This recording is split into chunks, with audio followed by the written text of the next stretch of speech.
Saudara-saudara menonton, saat ini kita saksikan yaitu penyembelihan sapi korban yang berlangsung di Masjid Raya Istiqlal Padang, yaitu dekat lapangan Gor Haji Gus Salim.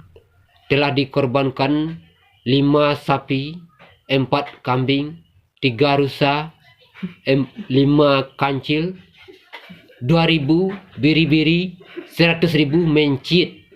Semua itu akan dikorbankan bagi anda yang suka makan mencit, sapi, kelinci, kambing, jawih bahasa awak.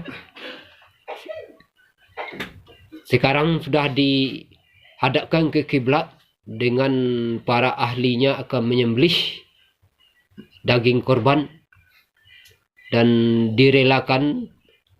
Minta izin dulu sama kalau ada anaknya melihat dari jauh, karena orang tuanya akan disembelih saat itu juga. Maka berkatalah sang ibu kepada anak, "Nak, relakanlah saya berjihad demi Allah." "Ya bu, selamat jalan bu, semoga leher ibu putus."